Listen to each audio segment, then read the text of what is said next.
Gilmore, former superintendent of Mount John Observatory, University of Canterbury's Mount John Observatory, Lake Tekapo.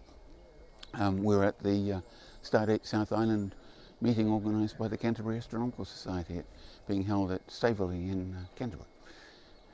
And you've been here talking about near-Earth objects and tracking them? And Yes, Pam and I, my wife Pamela Kilmartin and I run a program of tracking near-Earth asteroids. Those are rocks that mostly kilometre size and down that cross the orbit of Mars and come close to Earth. So any asteroid that comes inside the orbit of Mars is regarded as a near-Earth asteroid. We've been tracking them for a very long time. We started the program back at the Canterbury Observatory around 1973, and that was all photographic technology then. We now run the program at Mount John using the 1 metre telescope at Mount John, using CCD cameras. Those are like digital camera type technology. We also have a home telescope, a 35 centimetre telescope that we run at home, a backyard observatory in downtown Tekapo. so you've been doing it for quite a number of years, nearly 50 years. And how many space rocks do you think you've tracked? I wouldn't really know. We don't keep a count of them as something that is counted as a byproduct. In the early days, we found quite a number of just ordinary asteroids, mostly sort of in the main belt of asteroids. And we have over 40 of those. They're not very significant. Well, they were back then because only about 2,000 asteroids were known. So it was quite a big deal to find a new one. These days, about 1 million main belt asteroids are known, so it's no deal at all. You know it, yeah. But I would guess we've tracked many hundreds of near-Earth objects. Are you working with other researchers around the world? Yes, it's entirely an international cooperation. We follow up. We don't discover these objects ourselves. Our equipment just doesn't cover enough sky. So we follow up objects that have been found by search programs. They're mostly in Arizona and Hawaii. They're special telescopes with wide fields of view. And they find these objects and then they immediately report them to the Minor Planet Centre, which is based in Cambridge, Massachusetts. Yep. The Minor Planet Centre puts new discoveries onto its website immediately, and we endeavour to follow up objects that are accessible to us from Mount John. So are there many that you're tracking that they are concerned about that could hit Earth at some point in the future? There's a class of them called potentially hazardous asteroids. Anything that comes closer than 20 times the Moon's distance and is bigger than 140 metres across is regarded as a potentially hazardous asteroid. There are, I can't remember the number now, there are well over 1,000 of those, but the only object currently that is going to make a close approach to the Earth in the immediate future is asteroid number 99942, and it has a name Apophis after an Egyptian god of destruction. And that one in 2029, April the 14th, New Zealand time, will pass 28,000 kilometres from the Earth. Now that object is about 300 metres across. So that currently is the most threatening asteroid. There's nothing else. What damage would that do? Oh, that would be devastating. That would have the energy. I can't remember it in kilotons or megatons, but the calculation was that the energy release would be something like 4 times the energy of a magnitude 9 earthquake. So it would be it would have a global effect. It would obviously have devastating local effects, depending on where it hit. If it landed in the sea, of course, it would produce a giant tsunami.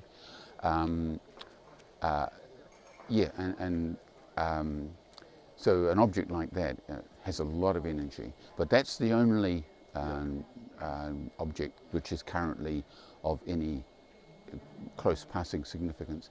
But the point is that having discovered these potentially hazardous asteroids, they can be reobserved and their orbits can be calculated into the future. Not very far into the future, centuries only, because any close encounter with a planet, as Apophis is doing in 2029, changes the orbit in a way which is only reasonably predictable, because the orbit is not so certain after an encounter like that. when you're working into the future. So the orbits rapidly become uncertain as you go way into the future. So we can't be sure of any of them beyond. So I guess at this point that means that it's going to be far enough away that it shouldn't hit on that passing, but it's an unknown, is it?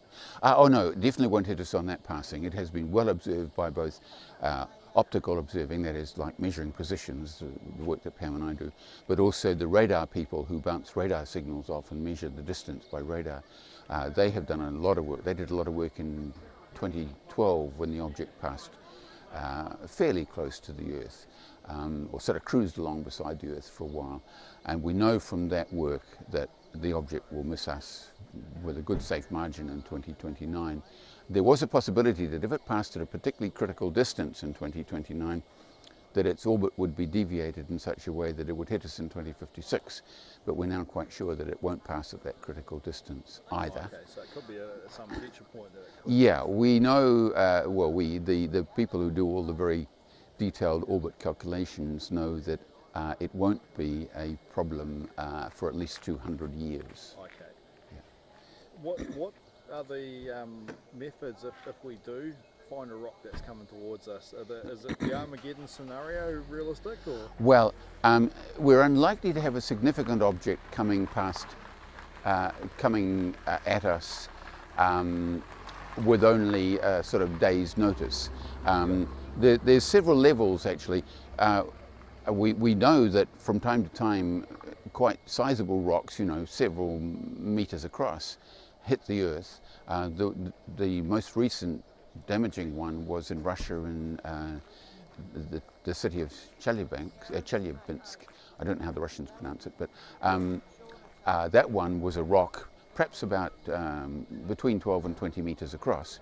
Yeah. And there was no direct damage from the rock itself. It broke up into bits, but the shock wave from it broke thousands of windows and many hundreds of people were injured by flying glass. Now there are programs that are trying to find small objects like that in the days before they hit Earth. So we can't deviate them, but we can at least warn areas that there's going to be an impact of that kind, and people can then take action, like they will know what time it's coming down, to be away from windows and sort of generally taking cover.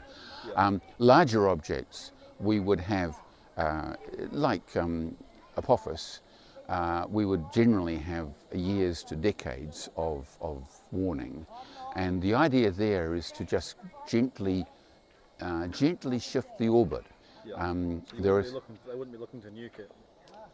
No, because if you try to nuke it, then if you break it up, these objects are what they call rubble piles. They're the results of collisions themselves, and so they're generally an agglomeration of rocks very loosely held together by their own very weak gravity. So if you set up a bomb near them, you would turn the whole thing into a cloud of debris, and that could be also very devastating, because there was a meteor came down in Siberia in 1908, I think it was, and that they think it was about 60 meters across, and the energy of that impact was equal to about 15 megatons. It didn't actually impact, it burnt up in the atmosphere, but it set fire to about 2,000 square kilometers of Siberian forest. Okay. So what you would do if you blew up one of these things, you would just produce a cloud of these events. It was called the Tunguska event, and you don't want Tunguska events occurring all over the world. So the idea is to just gently nudge the object over a long period of time, just to change its orbit sufficiently so it misses the Earth. You don't need to change it by much, because the Earth is a really small target. So if you could just arrive, if the object could just arrive a few minutes earlier or a few minutes later at the crossing point, then that's all you need to do to stop it hitting the Earth. So the sort of technologies, one is what they call a gravity tractor. You park a spacecraft alongside the asteroid, so with its own, in a stationary position, and it holds its position using small rockets, solar-powered ion rockets is the idea, and the gravity of the asteroid pulls on it, but equally that same force is pulling on the asteroid. And so it has a wobbling effect, doesn't it? well, it just has an effect of very, very slowly shifting the asteroid, just a tiny, tiny amount. Another one is to open up a kind of space mirror, a sort of an umbrella-like mirror, to focus the sun's rays onto the asteroid, and just have stuff fizzing off the asteroid. And that fizzing off effect causes the asteroid to very slightly change its, over a long, long period of time, to very slightly change its orbit. And so that's another one. There are others. Painting the asteroid, would you believe, would be, there's an effect called the Yarkovsky effect, which where the asteroid is absorbing sunshine and then re-emitting it, and the asteroid is spinning, so it's warmest on the afternoon side of the spin. And so that radiation coming off has a tiny propelling effect on the asteroid, and that's what changes the orbits of these things. That's, in the long term, that's how they get into the inner solar system. Long story there. But so by changing the color of the asteroid, you could change the Yarkovsky effect and cause it to deviate or less deviate from its current orbit. So none of these technologies are sitting on the launch pad waiting to go yet, but they're all sort of being discussed and even tested. So we've got time, and hopefully, haven't we? We hope so. There is an experiment going on in the next 2 or 3 years where they're going to actually, this is another technology, they're going to actually fire a weighty object into an asteroid and see, not to break it up, but just to see how much it changes its orbit. It's a binary system. You've got a big asteroid, relatively big asteroid, a few kilometres across, big for a near-Earth object, and it's got a satellite. It's got a small lump of rock going around it, and the idea is to like a little moon. Like a little moon, exactly. Yeah. Yep. And they want to fire this object into the little moon, and then watch how the moon's orbital period changes. They can measure that, so then they can see how much they've changed the orbit of that. Okay. Just as an example of another kind of technology. So, in all likelihood, it's not going to be an asteroid or a supernova that's going to wipe us out anytime soon. Hopefully. No, I think humans are doing very well with climate change. We'll do it ourselves. We're doing it ourselves by environmental degradation. Asteroids are a threat over centuries to millennia. We know, for instance, from craters on the Earth, that the Earth gets hit about 3 times per million years by a 1 kilometre sized asteroid. And so that's like what they call a planet killer sort of thing. Not exactly a planet killer, but it would cause global effects. Like the biggest effect, apart from the local devastation, is throwing up dust into the atmosphere and dimming the sun for a year or two, and that would cause crop failures or food shortages globally, because of it would restrict growth of food crops. So that's one of the worst risks from those sorts of impacts. But the smaller objects cause local devastation, and all we can do about those is just basically warn areas if one is spotted in time. There have been 3 so far that have been discovered before they hit the Earth. Unfortunately, the Chelyabinsk one wasn't, because it came from the direction of the sun, pretty much. Yes. And so it wasn't, search programs couldn't have found it.